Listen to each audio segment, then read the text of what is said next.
നമസ്കാരം. ഞാൻ doctor Balaji Narayanaswamy Ramanathan, channel NNR-STR school of wisdom.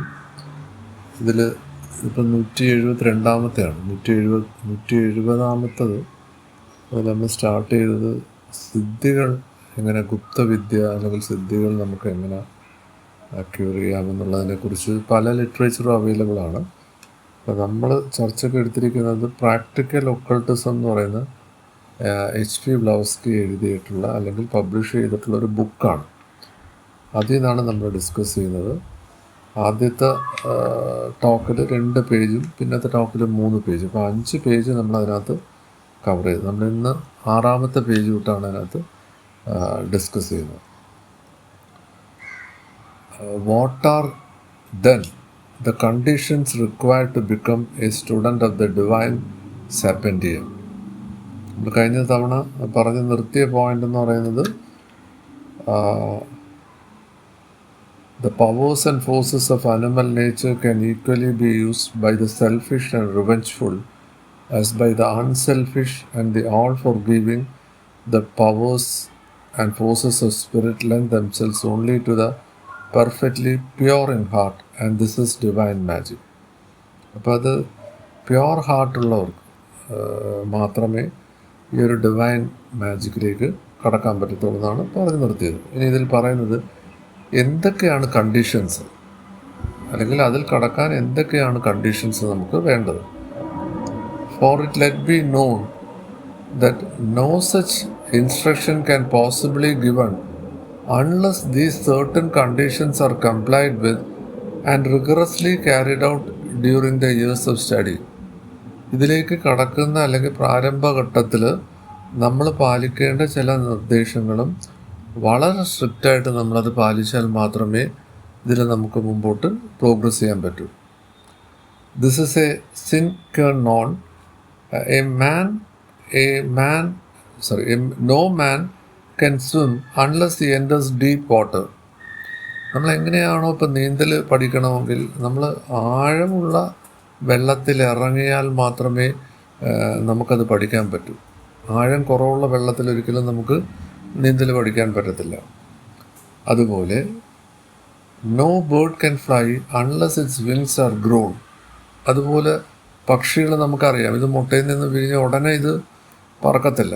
അപ്പം അതിൻ്റെ ചിറക് വലുതായതിനു ശേഷം മാത്രമേ അതിന് പറക്കാൻ പറ്റൂ. അതേപോലെ ഇതിനകത്തും പ്രൊബേഷൻ പീരീഡ് ഉണ്ട്. ആ പ്രൊബേഷൻ പീരീഡിൽ എന്നുവെച്ചാൽ കടക്കുന്ന ഉടനെ നമുക്ക് പറക്കാൻ പറ്റത്തില്ല, അല്ലെങ്കിൽ ഇതിൻ്റെ പവേഴ്സ് യൂസ് ചെയ്യാൻ പറ്റത്തില്ല, അല്ലെങ്കിൽ പവേഴ്സ് കിട്ടത്തില്ല എന്നാണ് മീൻ ചെയ്യുന്നത്. No bird can fly unless its wings are grown and it has space before it. ചിറക് മാത്രം പോരാ, നമുക്ക് പറക്കാനുള്ള സ്പേസും വേണം. And courage to trust itself to there. അത് പറക്കാനുള്ള ധൈര്യവും വേണം. എന്ന് പറയുന്ന കണക്ക് ഇതിലേക്ക് കടക്കാനും പ്രൊബേഷൻ പീരീഡ് കഴിഞ്ഞ് അത് യൂസ് ചെയ്യാനുമുള്ള കറേജ് വേണം. A man who will wheeled A 2-edged sword. ഇതൊരു 2-edged sword എന്ന് പറഞ്ഞാൽ സാധാരണ നമ്മളൊരു ആയുധം ഒരു സൈഡായിരിക്കും, പക്ഷേ ഇത് 2 സൈഡും ഉള്ളതാണ്. 2 സൈഡും 2-edged sword must be A തറവ് master of the blunt weapon. അപ്പോൾ അത് ഉപയോഗിക്കുമ്പോൾ വളരെ സൂക്ഷിച്ച് ഉപയോഗിച്ചില്ലെങ്കിൽ അത് ഉപയോഗിക്കുന്ന ആളിനെ തന്നെ അപായപ്പെടുത്തും. If he would not injure himself, അത് സ്വയം അത് ഏൽക്കാതിരിക്കാനും, വാട്ട് ഈസ് വേഴ്സ് അതേഴ്സ്, അത് മറ്റുള്ളവരെയും ഉപദ്രവിക്കാൻ പാടില്ല. എന്ന് പറഞ്ഞാൽ ഈ ഡിവൈൻ മാജിക്ക്, ഈ ഒക്കൾട്ടിസം അങ്ങനെയുള്ളതാണ്. അപ്പോൾ അതുകൊണ്ടത് വളരെ സൂക്ഷിച്ച് കൈകാര്യം ചെയ്യേണ്ട ഒരു കാര്യമാണ്. To give an approximate idea of the conditions under which alone the study of the divine wisdom can be pursued with safety, that is without danger. അപ്പോൾ ഇതെങ്ങനെയാണ് കടക്കേണ്ടത്? അതായത് ഈ ഒരു ഡേഞ്ചറസ് ആയിട്ടുള്ള ഒരു ഡബിൾ സോഡ് വെപ്പൺ യൂസ് ചെയ്യുന്നത് പോലെ ആണിത്. That is without danger. അപ്പോൾ അതിൽ അപകടം സംഭവിക്കാതിരിക്കണമെങ്കിൽ, അപകടമെന്ന് ഉദ്ദേശിക്കുന്നത് ഇത് ഉപയോഗിക്കുന്ന ആളും ഓപ്പോസിറ്റ് സൈഡിലുള്ള ആൾക്കും ഡേഞ്ചർ പാടില്ല. The divine will give place to black magic. ഇനി അങ്ങനെ അത് സൂക്ഷിച്ച് ഉപയോഗിച്ചില്ല, അതിൻ്റെ കണ്ടീഷൻസ് ഫോളോ ചെയ്തില്ലെങ്കിൽ നമ്മൾ ഡിവൈൻ മാജിക് എന്ന് വിളിക്കുന്നത് ബ്ലാക്ക് മാജിക്കായിട്ട് മാറും. A page is given from the private rules which every instructor in the east is furnished. The few passages which follow are chosen from a great number and explained in brackets. ഇങ്ങനെ ഈ conditions നമ്മുടെ ഇവിടെ ഈസ്റ്റും വെസ്റ്റും ഇതിനകത്ത് പറയുന്നുണ്ട്. East എന്ന് പറഞ്ഞാൽ നമ്മുടെ ഇന്ത്യ പോലുള്ള രാജ്യങ്ങളിൽ നമ്മൾ പ്രാക്ടീസ് ചെയ്യുന്ന ഇതിൽ നിന്നാണ് പറയുന്നത്. അപ്പോൾ അതിൽ ആദ്യത്തേത് പറയുന്നത് the place selected for receiving instruction. നമ്മൾ സെലക്ട് ചെയ്യുന്ന സ്ഥലം, the place selected for receiving instruction must be a spot calculated not to distract the mind. അപ്പം അത് നമ്മൾ ഏതൊരു കാര്യം പറയുമ്പോഴും, സാധാരണ മെഡിറ്റേഷൻ ആണെങ്കിലും നമുക്ക് കോൺസെൻട്രേഷൻ കിട്ടണമെങ്കിൽ മറ്റ് ഡിസ്റ്റർബൻസ് ഒന്നും പാടില്ല. അതാണ് പറയുന്നത്. The place selected for receiving instruction must be a spot calculated not to distract the mind and filled with influence evolving ബ്രാക്കറ്റിൽ മാഗ്നറ്റിക് ഒബ്ജക്ട്സ്. അതുമാത്രമല്ല, ആ സ്ഥലത്തിന് ഹൈ എനർജി റിസീവ് ചെയ്യാനുള്ള കപ്പാസിറ്റി വേണം. The five sacred colours 5 colour ഏതാണ്? gathered in a circle must be there among other things. ഇതൊക്കെ പല പൂജകളും ചെയ്യുമ്പോൾ നമ്മൾ ശ്രദ്ധിച്ച് നോക്കിയാൽ അറിയാം. ഒരു സർക്കിൾ വരയ്ക്കുകയും അതിനകത്ത് കളർ ഇത് ചെയ്ത് കാണും. നമ്മൾ സൗത്ത് ഇന്ത്യയിൽ ചെന്നാൽ, കേരളത്തിൽ വളരെ റെയറായിട്ടേ കാണാൻ പറ്റും. പത്മനാഭസ്വാമി ക്ഷേത്രത്തിനടുത്തൊക്കെ ചെന്നാൽ നമുക്ക് കാണാൻ പറ്റും. ബ്രാഹ്മിൻസ് താമസിക്കുന്ന സ്ഥലത്ത്, അല്ലെങ്കിൽ തമിഴ്നാട്ടിൽ വീടിൻ്റെ മുറ്റത്ത് ഇവരൊരു കോലം ഇടും. അപ്പോൾ അരിമാവ് കൊണ്ടാണ് ഇത് ഇടുന്നത്. ആക്ച്വലി പറയപ്പെടുന്നത് ഇത് ഉറുമ്പുകൾക്കും മറ്റ് ജീവികൾക്കും ആഹാരമായിട്ട് കൊടുക്കാനെന്നൊക്കെയാണ്. ഇതിനകത്തൊക്കെ ഒരു റിസോർട്ടിസമുണ്ട്. നമ്മൾ ശ്രദ്ധിച്ച് നോക്കിയാൽ ഈ പറയുന്ന പല സ്ഥലത്തും ഇത് വരയ്ക്കാറുണ്ട്. പല സീക്രട്ട് സ്കൂളിൻ്റെയും എംബ്ലം തന്നെ നിങ്ങൾ നോക്കിയാൽ മനസ്സിലാക്കാൻ പറ്റും. ഒരു സ്റ്റാർ, 2 സ്റ്റാർ, മേളിലും താഴോട്ടും ഒരു റൗണ്ട്, ഇതൊക്കെ കോമൺ ആയിട്ട് കാണുന്ന ചില കാര്യങ്ങളാണ്. Okay, the 5 secret colours gathered in a circle must be there among other things. അപ്പം ഇത് വേണം. ഏതാ? ഈ 5 secret colours gathered in a circle. The place must be free from any malignant influence hanging about in the air.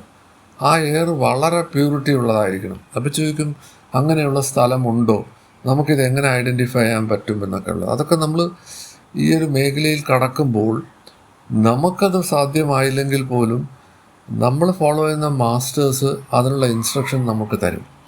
ഇപ്പോൾ പ്യൂരിറ്റിയുള്ള സ്ഥലങ്ങളെന്ന് വെച്ചാൽ നമുക്ക് ഇന്ത്യയിൽ പറയാവുന്ന ദ ബെസ്റ്റ് സ്പോട്ട് എന്ന് പറയാവുന്നത് നമുക്ക് ഹിമാലയ പറയാം.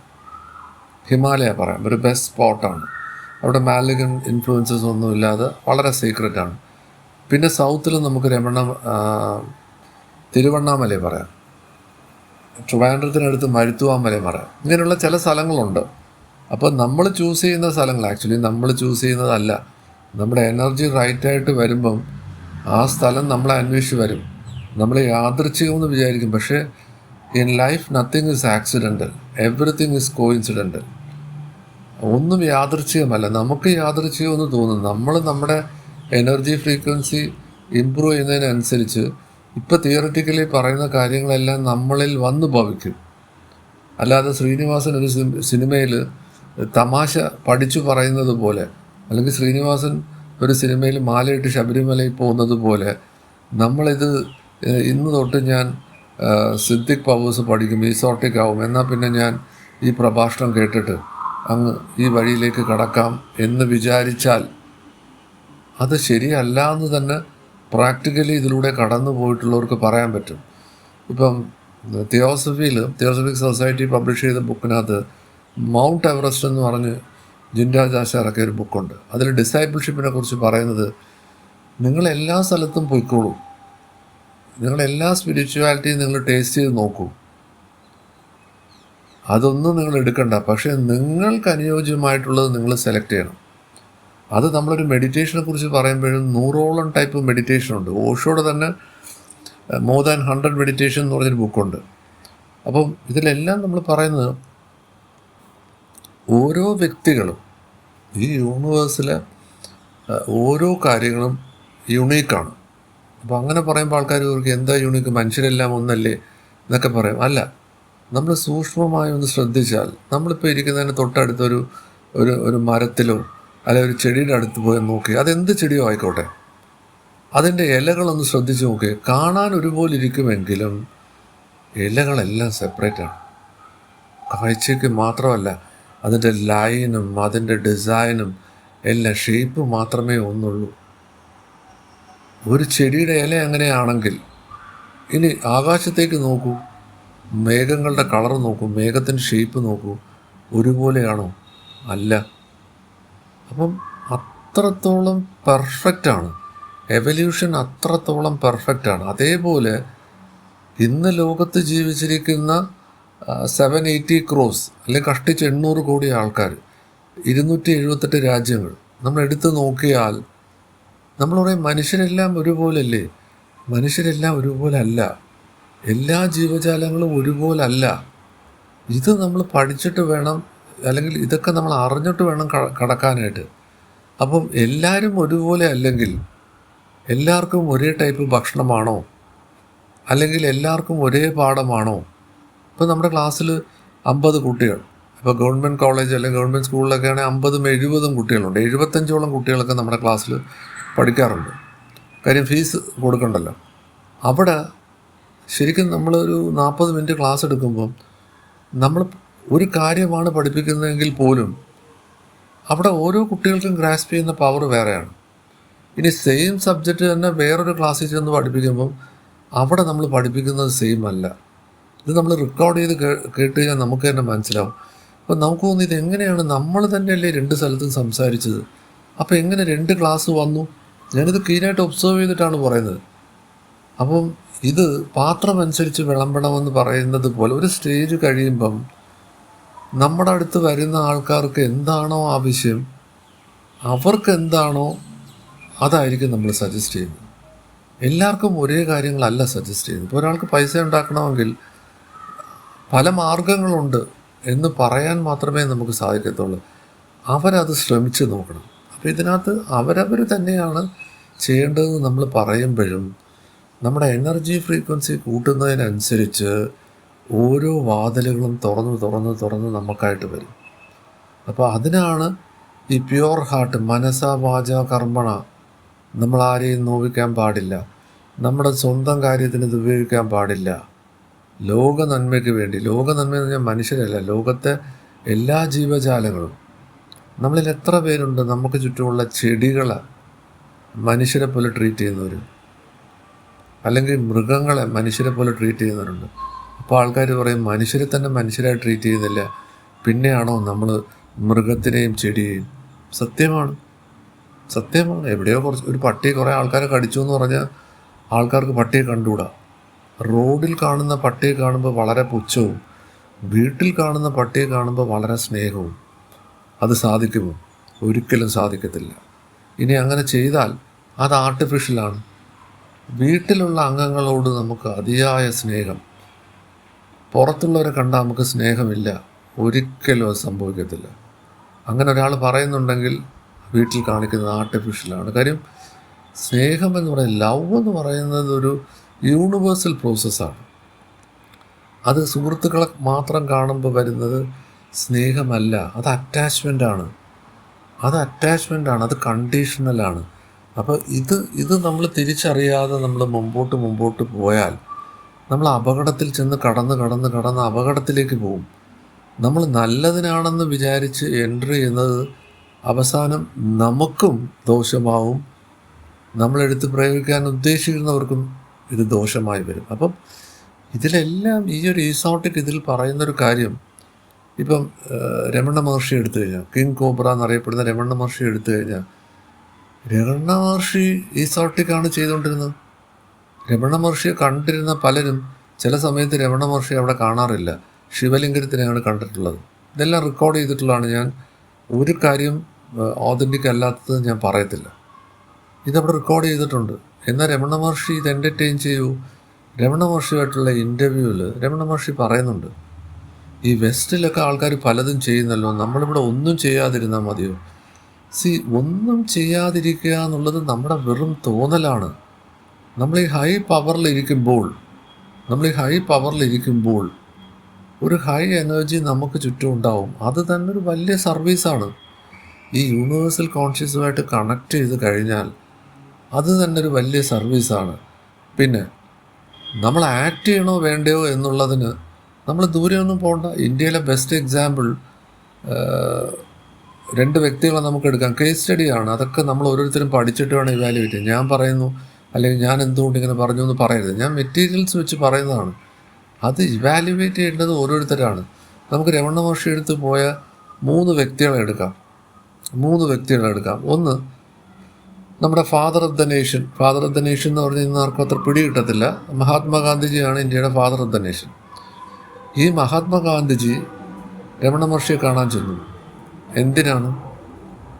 ബ്രിട്ടീഷുകാരുമായിട്ട് പല രീതിയിൽ പൊരുതി നോക്കിയിട്ട് ഒരു രക്ഷയും കിട്ടുന്നില്ല, സ്വാതന്ത്ര്യം കയ്യിലോട്ട് കിട്ടുന്നില്ല. അപ്പോൾ ആരോ പറഞ്ഞു, തമിഴ്നാട്ടിലൊരാളുണ്ട്, അവിടെ ചെന്നാൽ മതി, ആളുടെ പേര് രമണ മഹർഷി എന്നാണ്, ചിലപ്പോൾ നിങ്ങൾക്ക് സഹായം കിട്ടും. അപ്പം മഹാത്മാഗാന്ധിജിയുടെ കഥ നമ്മൾ എടുത്തു നോക്കണം. മഹാത്മാഗാന്ധിജി ഇവിടെ നിന്ന് ഇംഗ്ലണ്ടിൽ പഠിക്കാൻ ചെന്നപ്പം നമ്മളൊക്കെ ഈ ക്ലാസ്സിൽ കോളേജിലോ സ്കൂളിലോ പറഞ്ഞു വിട്ടാൽ ക്ലാസ് കട്ട് ചെയ്ത് നടക്കും. ക്ലാസ് കട്ട് ചെയ്യുകയല്ല, ഞങ്ങളൊക്കെ പഠിച്ചിരുന്ന കാലത്ത് സമരമാണ്. കാര്യം സർക്കാർ കോളേജും എയ്ഡഡ് കോളേജല്ലേ, അവിടെ സമരം ഒഴിഞ്ഞ് ക്ലാസ്സിന് സമയമില്ലല്ലോ. രാവിലെ പോവുക, സമരം വിളിക്കുക. അപ്പം നമ്മൾ എന്ത് ചെയ്യും? നമ്മൾ വെറുതെ ലൈബ്രറിയിലും, ഞാൻ തിരുവനന്തപുരത്തിരുന്ന കാലത്ത് ബ്രിട്ടീഷ് ലൈബ്രറിയിൽ പോകുമായിരുന്നു. അപ്പോൾ എന്ത് ചെയ്യാൻ പറ്റും? വേറെ ആൾക്കാരാണെങ്കിൽ കഞ്ചാവ് അടിക്കാനും വെള്ളം അടിക്കാനും പലതിനും പോകുമായിരിക്കും. നമുക്ക് അതില്ലാത്തതുകൊണ്ട് നമ്മൾ ബ്രിട്ടീഷ് ലൈബ്രറിയിൽ പോകുമായിരുന്നു. ഇതേപോലെ മഹാത്മാഗാന്ധിജി ഇംഗ്ലണ്ടിൽ ക്ലാസ് കട്ട് ചെയ്തിട്ടാണോ ഇനി അവിടെ സമരം ഉണ്ടോ എന്ന് അറിഞ്ഞുകൂടാ. അങ്ങനെ നടന്നപ്പോൾ ഒരിക്കൽ തിയോസഫിക്കൽ സൊസൈറ്റിയുടെ ബോർഡ് കണ്ട്. അതേപോലെ ഞാൻ സജസ്റ്റ് ചെയ്യുന്നത്, എന്നെ കേൾക്കുന്നവരെല്ലാം ഒരിക്കലെങ്കിലും തിയോസഫിക്കൽ സൊസൈറ്റിയിൽ പോകണം. കേരളത്തിലെ 14 ബ്രാഞ്ചും ഫോൺ നമ്പർ ഉൾപ്പെടെ ഞാൻ എൻ്റെ ഈ ചാനലിൽ ഇട്ടിട്ടുണ്ട്. ഗൂഗിളിൽ ചെന്ന് സെർച്ച് ചെയ്താൽ കിട്ടും. വേൾഡ് ഓവർ ഉണ്ട്, ഒന്ന് ചെല്ലണം. അപ്പോൾ മഹാത്മാഗാന്ധിജി അവിടെ ചെന്നപ്പം മഹാത്മാഗാന്ധിജിയുടെ കയ്യിലൊരു ബുക്ക് കിട്ടി. ഇപ്പം നമ്മൾ ഈ ഒക്കൾട്ട് സയൻസ്, ബ്ലവസ്കി എന്നൊക്കെ പറയുമ്പോൾ നമ്മൾ പലരും എന്നോട് ചോദിക്കും, നിങ്ങൾക്ക് വേറെ ഒരു പണിയില്ലേ? ഇവിടെ ശങ്കരാചാര്യയുടെയൊക്കെ പുസ്തകം ഉള്ളപ്പോൾ നിങ്ങൾക്ക് ഈ അവിടെ നിന്ന് കൊണ്ടുവന്ന സാധനം ഇവിടെ നിന്ന് മോട്ടിച്ചുകൊണ്ട് പോയത് നിങ്ങൾ അവിടെ നിന്ന് കൊണ്ടുവന്ന് പറയുന്നതെന്ന് പറയും.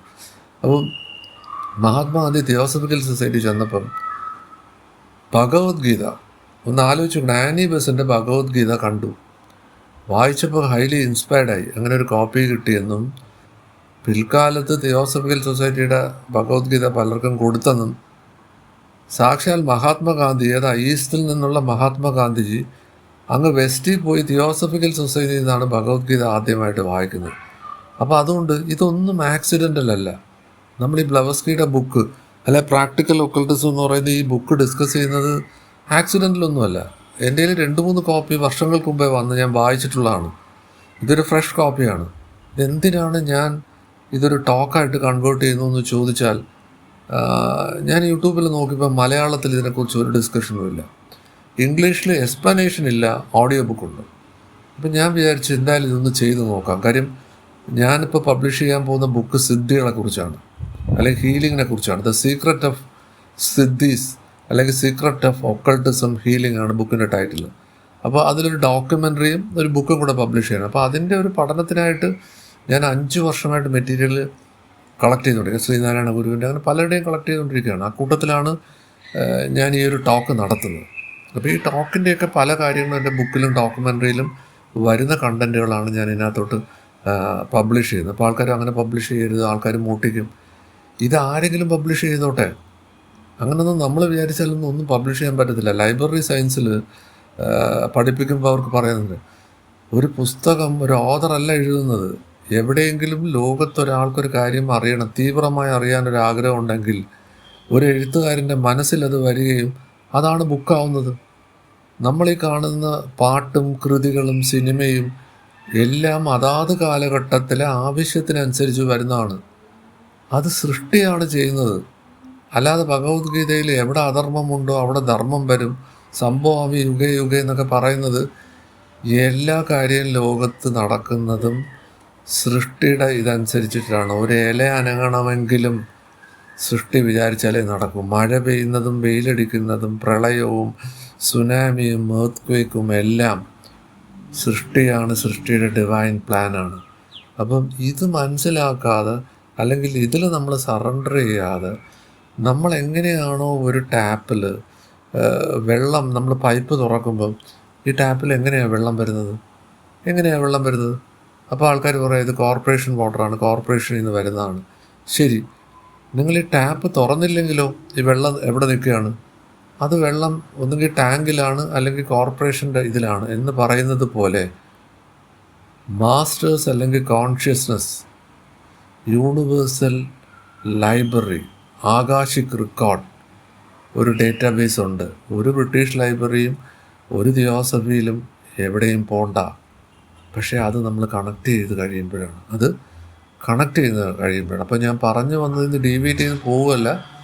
മഹാത്മാഗാന്ധിജി അങ്ങനെ ആ മഹാത്മാഗാന്ധിജി പിന്നെ ഭഗവത്ഗീതയ്ക്ക് എക്സ്പ്ലനേഷൻ എഴുതിയ ആൾ ഒരു സംശയം ചോദിക്കണമെങ്കിൽ മഹാത്മാഗാന്ധിജിയുടെ തിയറി പ്രാക്ടീസായിട്ട് വന്നോ? വരാത്തത് കൊണ്ടല്ലേ. വെറുതെ കാണാൻ പോയെങ്കിൽ ഇത് പറയത്തില്ല. പക്ഷെ കാണാൻ പോയിട്ട് ഇത് ചോദിക്കാനാണ് അവിടെ ചെന്നത്. എന്ത് ചോദിക്കാൻ?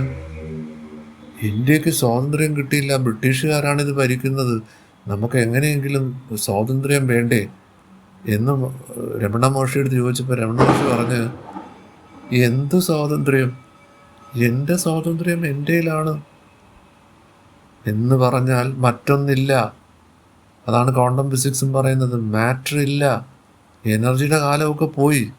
നമ്മളൊരു കാലത്ത് പറഞ്ഞുകൊണ്ടിരുന്നു ശരീരം മൊത്തം ട്രില്യൻസ് ഓഫ് സെൽസാണ്. ഈ സെൽസിനകത്തെല്ലാം ആറ്റം ഉണ്ട്, ആറ്റത്തിനകത്തെല്ലാം ഇലക്ട്രോൺ, ന്യൂട്രോൺ, പ്രോട്ടോൺ ഉണ്ട്. ആദ്യം ഇങ്ങനെ കറങ്ങുകയാണ്, ഭൂമി കറങ്ങുകയാണ്, റൊട്ടേറ്റ് ചെയ്യുകയാണ്, ഇവോൾവ് ചെയ്യുകയാണ് എന്നൊക്കെ പറയുന്നുണ്ട്. പക്ഷെ നമ്മൾ ഇരിക്കുന്ന സ്ഥലത്ത് നിന്ന് നമ്മൾ അനങ്ങുന്നില്ലല്ലോ. അതങ്ങനെയാണ് എന്ന് പറയുന്നത് പോലെ, രമണ മഹർഷി പറഞ്ഞതുപോലെ അവിടെ ആക്ഷനല്ല, ഇനാക്ഷൻ ഇൻ ആക്ഷനാണ് രമണ മഹർഷി ചെയ്യുന്നത്. ഈ മഹാത്മാഗാന്ധിജി അവിടെ നിന്ന് കൈകൂപ്പി ഇറങ്ങിപ്പോന്നു. എന്നിട്ടും മഹാത്മാഗാന്ധിജി സ്വാതന്ത്ര്യ സമരത്തിൽ ഇന്ത്യക്ക് സ്വാതന്ത്ര്യം വാങ്ങിച്ചു കൊടുത്തു. ആ ദിവസം രാത്രി ഇന്ത്യ പാകിസ്ഥാൻ ബോർഡറിൻ്റെ അവിടെ, അന്ന് പാകിസ്ഥാനില്ല, ആ ബോർഡറിൻ്റെ അവിടെ ഒരു മരത്തിന് താഴെ ഇരുന്ന് കരഞ്ഞുകൊണ്ടിരിക്കുകയാണ്. എന്താണ്? ഇവർ തങ്ങളിലടിക്കുകയാണ്, ഇവർക്കാണോ ഞാൻ വാങ്ങിച്ചു കൊടുത്തത് എന്ന് സാക്ഷാൽ മഹാത്മാഗാന്ധിജി പറഞ്ഞിട്ടുണ്ട്. അപ്പോൾ ഈ സയൻസ് പഠിക്കുകയും ഇത് യഥാർത്ഥത്തിൽ ഉൾക്കൊള്ളാതിരുന്നാൽ നമുക്ക് മഹാത്മാഗാന്ധിജിയെ പോലെ ദുഃഖിക്കാം, അല്ലെങ്കിൽ രമണ മഹർഷിയെ പോലെ ഇരിക്കാം. അതൊക്കെ നമ്മൾ ഓരോരുത്തരും തീരുമാനിക്കേണ്ട കാര്യങ്ങളാണ്. ഇനി അതവിടെ നിൽക്കട്ടെ. സാക്ഷാൽ ശ്രീനാരായണ ഗുരു അന്ന് തിരുവനന്തപുരത്ത് നിന്ന് ഈ പറയുന്ന ഇന്ന് 12 മണിക്കൂർ വേണം നമ്മൾ കാറിൽ 60 കിലോമീറ്റർ സ്പീഡിൽ പോയാൽ. ഇവിടെ നിന്ന് എത്ര ദിവസമായിരിക്കും അന്ന് നടന്നു പോയിട്ടുള്ളത്? രമണ മഹർഷിയെ കാണാൻ ചെന്നു. 100 ചോദ്യം ചോദിക്കാൻ. അന്ന് ശ്രീനാരായണ ഗുരു ഈ ചട്ടമ്പി സ്വാമികളെ കണ്ടു. ചട്ടമ്പി സ്വാമികൾ ശ്രീചക്ര യൂസ് ചെയ്യുന്നുണ്ടായിരുന്നു. പലത് ശ്രമിച്ചിട്ടൊന്നും ഇവരുദ്ദേശിക്കുന്ന സിദ്ധികളൊന്നും പോരുന്നില്ല. ഇനി അങ്ങ് ചെന്ന് മരുത്വ മലയിൽ ചെന്ന് 6.5 വർഷം തപസ് ചെയ്ത്, എന്നിട്ടും സാധിച്ചില്ല.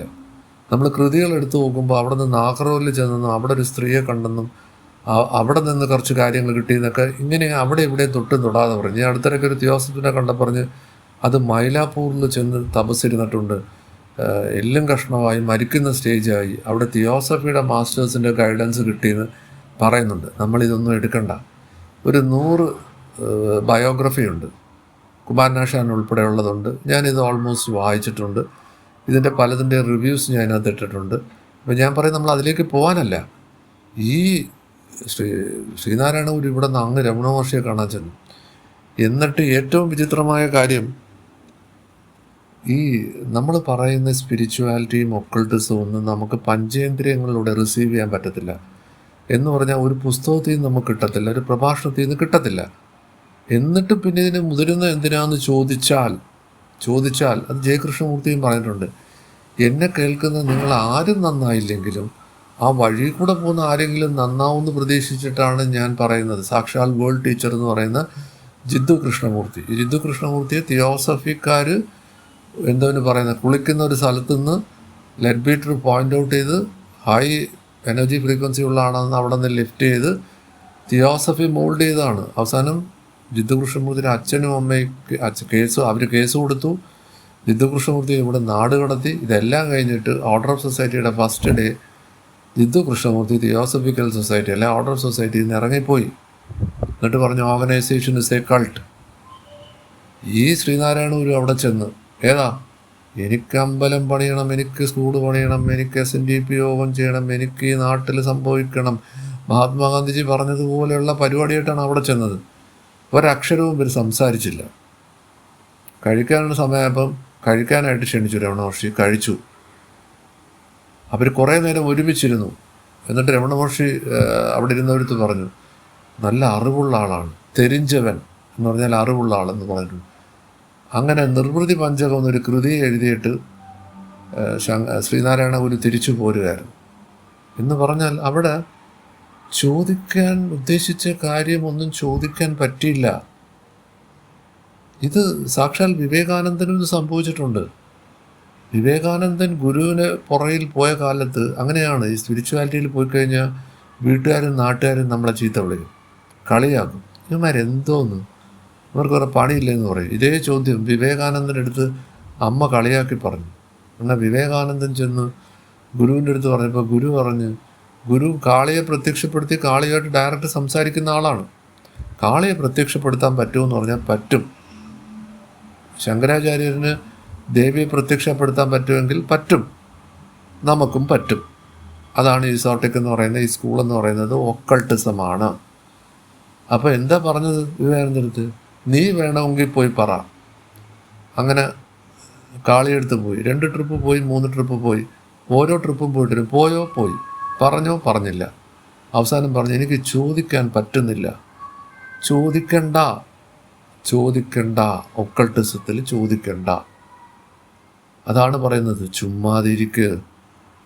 രമണ മഹർഷി പറഞ്ഞു, ചുമ്മാതിരിക്ക്. അത് നമ്മളെ കൊണ്ട് പറ്റത്തില്ല, നമ്മളെ കൊണ്ട് ചുമ്മാ ഇരിക്കാൻ പറ്റത്തില്ല. അതാണ് കാര്യം. അപ്പം മഹാത്മാഗാന്ധിജി ചെന്ന് കണ്ട് രമണ മഹർഷി. ഈ ശ്രീനാരായണ ഗുരു എന്ത് ചെയ്ത്, മഹാത്മാഗാന്ധിജി ചെയ്തത് ഇതിൻ്റെ വേറൊരു ഫോമാറ്റ് ചെയ്ത്, സ്കൂൾ വെച്ചു, അമ്പലം വെച്ചു, SNDP യോഗം തുടങ്ങി എല്ലാം ചെയ്തു കൊടുത്ത് അവസാനം അങ്ങേർക്കെതിരെ കേസ് കൊടുത്ത് അങ്ങേര് ഇവിടെ നിന്ന് സ്ഥലം വിട്ട് സിലോണിൽ ചെന്ന് അവസാനം തിരുവിതാംകൂർ രാജാവ് വിളംബരം ഇറക്കി കച്ചേരിയിൽ പ്രത്യക്ഷപ്പെടാതിരിക്കുക. എന്ന് വെച്ചാൽ കോടതിയിൽ അപ്പിയർ ചെയ്യാൻ നിർബന്ധിക്കാൻ പാടില്ല. അവസ്ഥയൊന്ന് ആലോചിച്ച് നോക്കിയേ. മഹാത്മാഗാന്ധിജിയുടെ ഇങ്ങനെയുടെയൊക്കെ അവസ്ഥ ഒന്ന് ആലോചിച്ച് നോക്കിയേ. അതേ സമയത്ത് സുഹൃത്ത് ചട്ടമ്പി സ്വാമികൾ അതിഗംഭീരനായിട്ട് അവിടെ ഇരിക്കുകയാണ്. കാര്യം അങ്ങേർക്കറിയാം പ്രവൃത്തിയിലൂടെ അല്ല, ഈ ഒക്കൾട്ടിസം വർക്ക് ചെയ്യുന്നത് പ്രവൃത്തിയിലൂടെ അല്ല എന്ന് തെളിയിച്ച ഒരാളാണ്. ഈ തിരുവനന്തപുരത്തുണ്ടായിരുന്ന 2 പേരെ എടുത്ത് നോക്കിയാൽ അറിയാം. മഹാത്മാഗാന്ധിജിയെയും രമണ മഹർഷി എടുത്ത് നോക്കിയാൽ അറിയാം. കഴിഞ്ഞില്ല, രമണ മഹർഷിയെ കാണാൻ ഒരു വ്യക്തി കൂടെ ചെന്നിട്ടുണ്ടായിരുന്നു.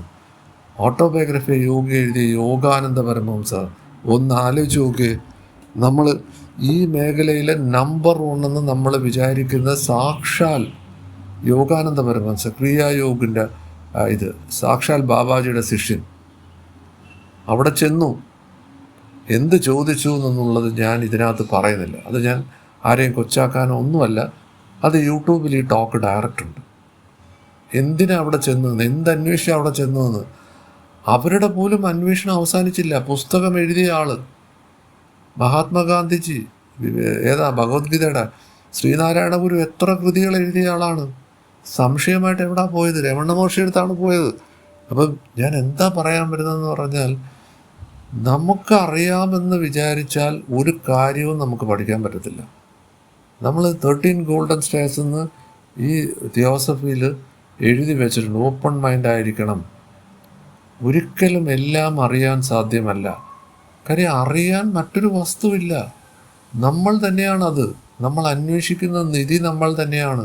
ആൽക്കമിസ്റ്റ് എന്ന് പറയുന്ന world famous number 2 spirituality book എന്ന് റേറ്റ് ചെയ്യാൻ പറ്റുന്ന ആൽക്കമിസ്റ്റിനകത്ത് എന്താ പറയുന്നത്? നിധി അന്വേഷിച്ച് സ്റ്റാർട്ടിംഗ് പോയിന്റും എൻഡ് പോയിന്റും ഒന്നാണ്. അന്വേഷിക്കുന്നത് നീയാണ്. അതാണ് ശബരിമല എഴുതി വെച്ച് തത്വമസി നീയാണ്. ഈ ശ്രീനാരായണ ഗുരു 80ഓളം ക്ഷേത്രങ്ങൾ പണിഞ്ഞിട്ട് ആർക്കും ഒരു പിടിയും കിട്ടിയില്ല. പിന്നെയും ക്ഷേത്രം തുടങ്ങണമെന്ന് പറഞ്ഞപ്പോൾ അവസാനം പറഞ്ഞു ഈ പരിപാടി അവസാനിക്കില്ല. അങ്ങനെ 2 ക്ഷേത്രത്തിൽ കൊണ്ടുപോയി കണ്ണാടി പ്രതിഷ്ഠിച്ചു. എന്നിട്ടും ഈ ജനം കിടന്ന് ഇങ്ങനെ ഇടിച്ചുകൊണ്ടിരിക്കുകയാണ് അമ്പലത്തിൽ, ശബരിമലയിലും അവിടെ ഇവിടെയൊക്കെ. അവിടെ ഇല്ല. ഇനി ഇല്ല എന്ന് പറഞ്ഞാൽ ഇവരെന്ത് ചെയ്യും? ഇവർ ദൈവങ്ങൾക്കെതിരാണ്, അവിടെ നിരീശ്വരവാദിയാന്ന് പറഞ്ഞില്ലേ. തൽക്കാലം അതൊന്നും നമുക്ക് വേണ്ട. ഇതെല്ലാം കേസ് സ്റ്റഡിയാണ്. അവർ വേറെ വേറെ വ്യക്തികളാണ്. ലോകത്തിലെ എല്ലാ സൃഷ്ടികളും വേറെയാണ്. അതുകൊണ്ട് എല്ലാം കേൾക്കുക.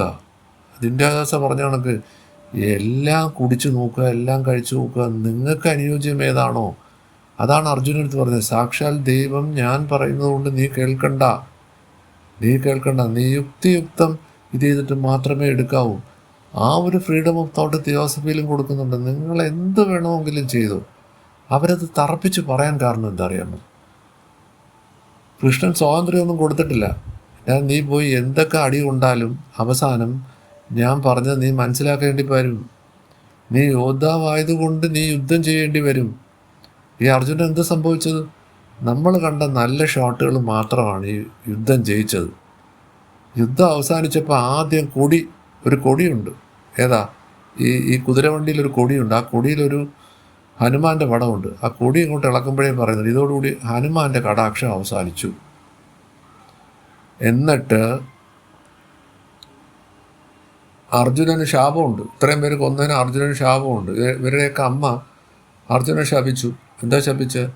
നീ കൊലം മുടിഞ്ഞു പോവും, നിന്റെ വംശം മുടിഞ്ഞു പോവും. അപ്പോഴും ശ്രീകൃഷ്ണൻ വളരെ ചിരിച്ച് സംസാരിക്കുന്നുണ്ട്. കാര്യം ശ്രീകൃഷ്ണൻ വളരെ കോൺഷ്യസ്നസിൻ്റെ വേറെ പ്രതിരൂപമല്ലേ. അതൊക്കെ വരാനുള്ളത് വരട്ടെ. അർജുനടുത്ത് അതല്ലേ പറഞ്ഞു, ഞാനൊക്കെ എന്നേ മരിച്ചുപോയി. ആ കൃഷ്ണൻ്റെ കുലം അവസാനിച്ച കഥ യൂട്യൂബിൽ കയറിയാൽ സിനിമ കാണുന്നത് പോലെ കാണാം. എല്ലാം തമ്മിലടിച്ച പുല്ലെടുത്ത് ഇങ്ങനെ പിടിക്കുകയും ദേഷ്യത്തോട് പിടിക്കുകയും അത് ആയുധമായി മാറുകയും. പുല്ലിനൊരു പഴയ പുരാണ കഥയുണ്ട്. അത് വേറൊരു ജന്മത്തിൽ ഒരാളായിരുന്നു, പിന്നെ പുല്ലായി വന്നു. എന്തായാലും ശരി, ഇവന്മാർ തമ്മിലടിച്ച് ചത്തെല്ലാം. ഏതാ? കൃഷ്ണൻ്റെ വംശമാണ് തമ്മിലടിച്ച് ചത്ത. അവസാനം ഈ കൃഷ്ണൻ എന്ത് ചെയ്ത്? അർജുനനെ വിളിക്കൂ, 16,000 ഭാര്യമാരില്ലേ, അർജുനനെ വിളിക്കൂ എന്ന് പറഞ്ഞ് അർജുനൻ അപ്പോഴത്തേക്ക് എത്തിയില്ല. മെസ്സേജ് പോയതേ ഉള്ളൂ. ഈ അർജുനനെ അന്വേഷിച്ച് പോയി കാട്ടിൽ ചെന്നിരിക്കുകയും അവിടെ ഇരുന്നപ്പോൾ ഒരു വേടൻ മറ്റെന്തോ ആണെന്ന് വിചാരിച്ചൊരു അമ്പ ചെയ്യുകയും കൃഷ്ണൻ അവിടെ ദേഹം വിടുകയും ചെയ്യുന്നുണ്ട്. 16,000 ഭാര്യമാരവിടെ ഉണ്ട്. അർജുനൻ വന്ന് ഇതിൽ 4 പേര് രോഹിണി ഉൾപ്പെടെ 4 പേര് തീയിലേക്ക് ചാടുന്നുണ്ട്. ഏതാ? കൃഷ്ണൻ മരിച്ചതോടെ. നമ്മൾ സതി അബോളിഷ്മെൻ്റ് എന്നൊക്കെ പറയുന്നില്ലേ, അന്ന് ഈ സതിയൊക്കെ അന്ന് പുരാണങ്ങളിൽ ഉണ്ടായിരുന്ന കാര്യമാണ്. അതിനുശേഷം ഉണ്ടായിരുന്നവരിൽ അർജുനൻ്റെ കൈവശം വരികയും അർജുനൻ ഇവരെ കൊണ്ട് രക്ഷപ്പെടുത്തി ഒരു രാജ്യത്തു നിന്ന് പലായനം ചെയ്ത് പോവുകയാണ്. ഏതാ? ജൂതന്മാരൊക്കെ ഒരു സ്ഥലത്തുനിന്ന് വേറെ സ്ഥലത്തേക്ക് പലായനം ചെയ്യുന്നവർക്ക് ഒരു പലായനം ചെയ്ത് പോകുമ്പം മോഷ്ടാക്കൾ വന്ന് ഇവരെ ആക്രമിക്കുകയും അർജുനൻ ഈ വില്ലെടുത്ത് പ്രയോഗിക്കാൻ നോക്കുമ്പോൾ വില്ലെടുത്ത് പ്രയോഗിക്കാൻ പറ്റുന്നില്ല. അർജുനൻ്റെ പവർ പോയി. എന്താണ് ലെസൺ എന്ന് ചോദിച്ചാൽ, നിങ്ങൾ ശക്തിയുടെ കൂടെ നിൽക്കുമ്പോഴേ ഉള്ളൂ. അതാണ് ഈ ശിവനും ശക്തി എന്നൊക്കെ പറയുന്നത്. പാർവതി ഇല്ലെങ്കിൽ ശിവനില്ല, ശിവനില്ലെങ്കിൽ പാർവതിയില്ല. അർദ്ധനാരീശ്വരൻ എന്ന് പറയുന്ന കണക്ക് എന്ന് വരെ നിങ്ങൾക്ക് ഈ ഗ്രേസ് ഉണ്ട്, അന്ന് വർക്കേ പറ്റൂ. എന്ന് നിങ്ങൾ ഇതിൽ നിന്ന് ഡീവിയേറ്റ് ചെയ്യുന്നു, എന്ന് നിങ്ങൾ വൈറ്റ് വുഡിൽ നിന്ന് ബ്ലാക്ക് വുഡിലേക്ക് പോകുന്നു, അന്ന് അർജുൻ്റെ അവസ്ഥയാണ്. അർജുനൻ ഒന്നും ചെയ്യാൻ പറ്റില്ല. കണ്ടു നിൽക്കുമ്പം ശ്രീകൃഷ്ണൻ്റെ ഭാര്യമാരെ അവർ കൊണ്ടുപോവാണ്, സ്ത്രീകളെ. അതിൽ 3-4 പേര് അവിടെ വെച്ച് തീയിൽ ചാടി മരിച്ചു.